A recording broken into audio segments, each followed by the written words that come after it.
Şəfa yoxsa şifa? Hansı düzgündür? Gəlin birlikdə öyrənək. Şəfa və şifa hər ikisi ərəb sözləridir.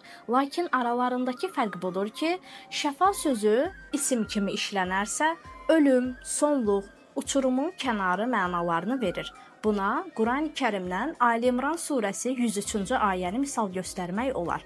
Bu ayədə şəfa sözü uçurumun kənarı mənasında işlənmişdir. Şifa sözü isə sağlamlıq mənasını verir. Buna Qurani-Kərimdən Nəhl surəsinin 69-cu ayəsini misal göstərmək olar. Bu ayədə şifa kəlməsi sağlamlıq kimi tərcümə olunur. Gördüyünüz kimi Allah şəfa versin deməklə əslində ölüm və sonluq arzulamış oluruq. Lakin Allah şifa versin deməklə əsl sağlamlığı arzulamış oluruq. Öz aramızda o qədər cahamata deyirik ki, Allah sənə şəfa versin. Cahamat qırılıb gedir.